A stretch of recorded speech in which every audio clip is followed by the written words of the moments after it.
복된 소식 아름다운 소리 AM 1590kHz 시카고 기독교 방송입니다.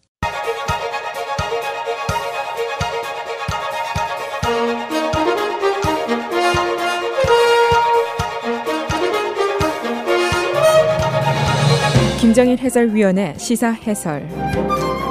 세상을 넓게 봅니다. 삶의 지평이 넓어집니다.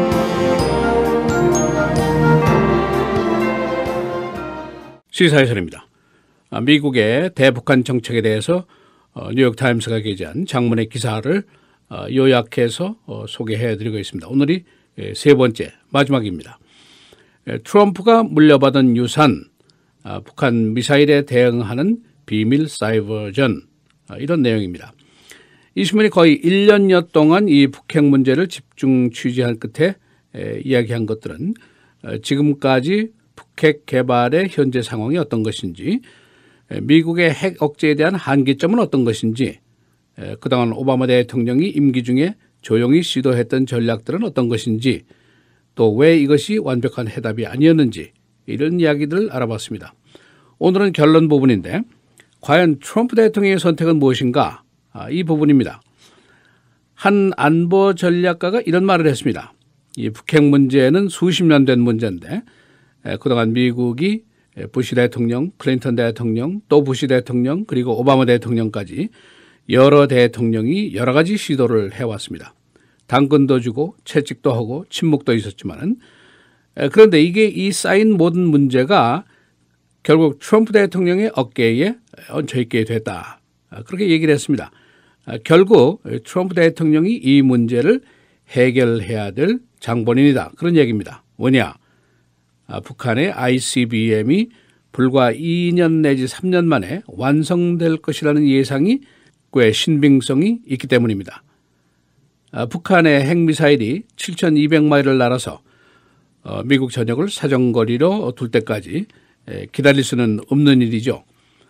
게다가 더 복잡한 상황이 추가될지도 모릅니다. 사드 문제를 둘러싼 중국의 공격적인 태도가 그렇고, 또 트럼프 대통령이 중국 기업에 대한 보복 벌금을 11억 달러나 물린 것도 그렇고, 또 한국의 진보 성향의 정권이 들어설 경우에 새로운 형태의 햇볕 정책이 시도될 것이다. 그런 예상도 나오고 있습니다. 이 문제도 아마 트럼프를 괴롭힐 것이라고 예상을 할 수가 있습니다. 이 기사는 한국의 탄핵 재판 전에 쓰여진 것이지만 트럼프 대통령이 꽤나 불완전한 선택지에서 결정을 내려야 한다는 것을 신속하게 깨닫고 있다. 이렇게 보도를 하고 있습니다. 지금까지 트럼프 대통령의 안보팀은 계속해서 모든 옵션이 테이블 위에 있다. 이렇게 위협적인 얘기를 하고 있습니다. 그 안에는 물론 선제 공격이 포함되어 있다는 점을 굳이 감추려고 하지도 않고 있습니다. 화이트하우스에서 안보팀이 벌써 3번 이상 북핵 문제와 관련된 안보회의를 열었습니다. 그리고 지금은 렉스 틸러슨 국무장관이 직접 한국, 일본, 중국과 얼굴을 맞대고 모종의 협상을 벌이게 됩니다. 이 신문이 열거하는 트럼프 대통령의 옵션들이 이런 것들입니다. 첫 번째로 사이버 어택입니다. 전자전을 강화한다는 것인데, 그러나 이것은 이미 해봤고 효과에 한계가 있는 것이 드러났습니다. 그 다음은 북한과의 협상을 재개하는 겁니다. 그러나 꿈틀거리는 위협과 위험을 그대로 놔둔 채로 일을 진행하게 된다는 거, 이것도 매우 어색한 일입니다.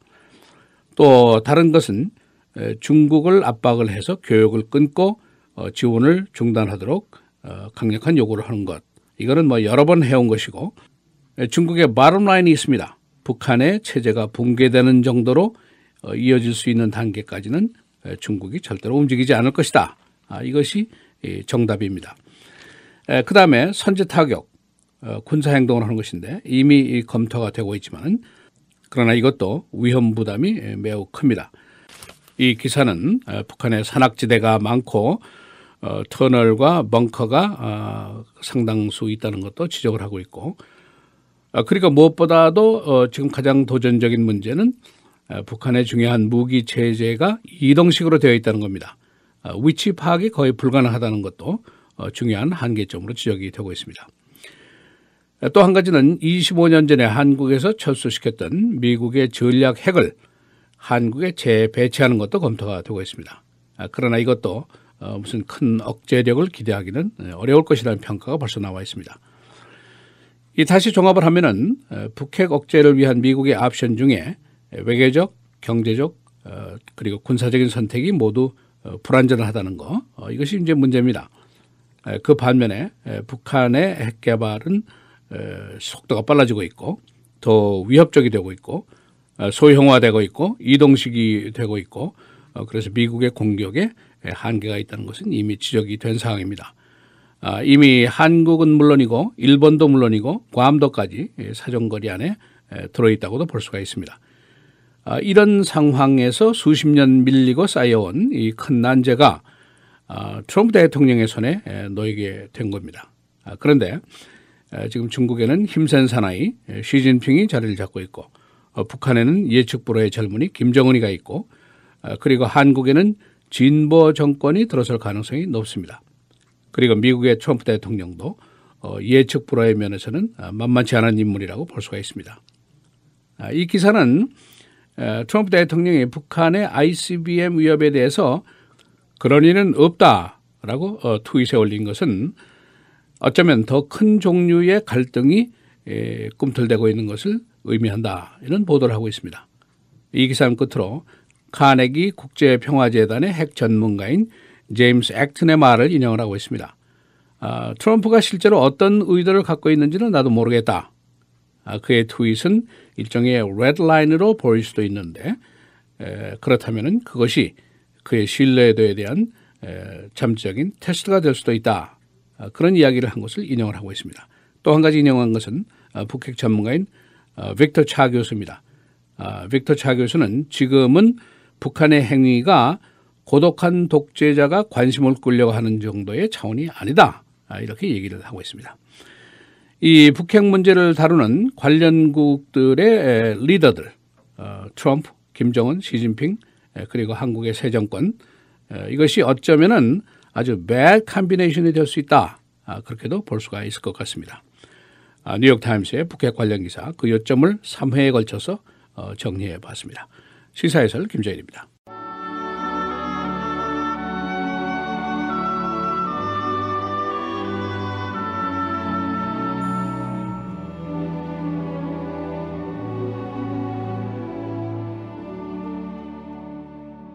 그런즉 형제들아 어찌할까?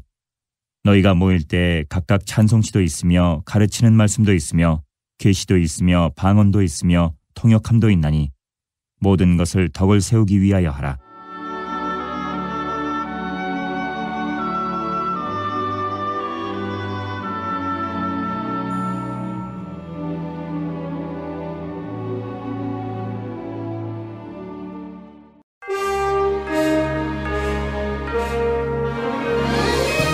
헤드라인 뉴스입니다.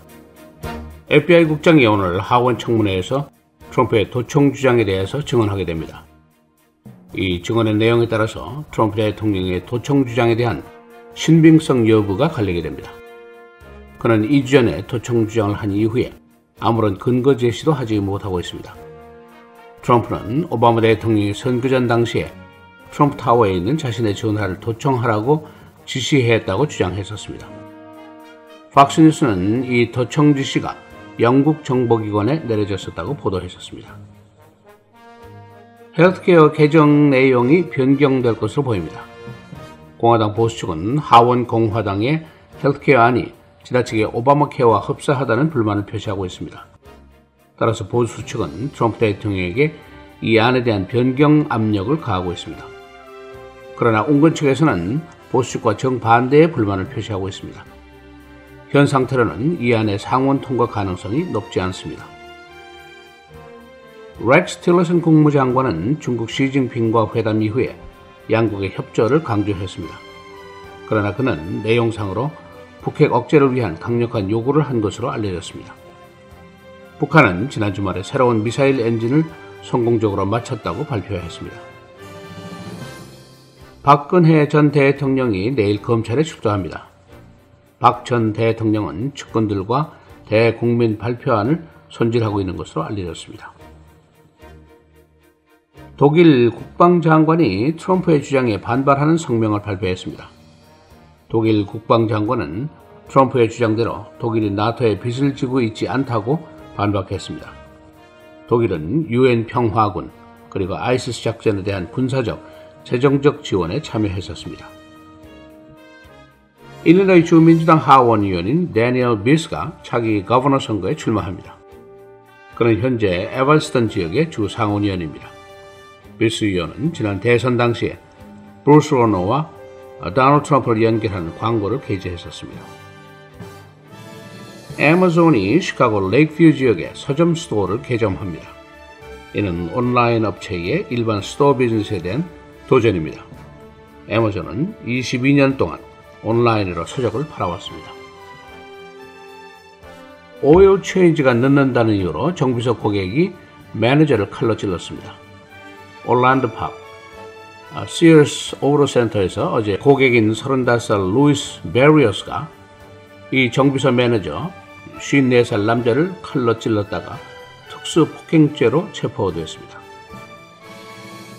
날씨입니다. 오늘 흐리고 비 던더스톰 49도, 내일 맑고 흐리고 49도, 수요일 맑고 32도, 목요일 흐리고 비 45도, 금요일 흐리고 바람 65도,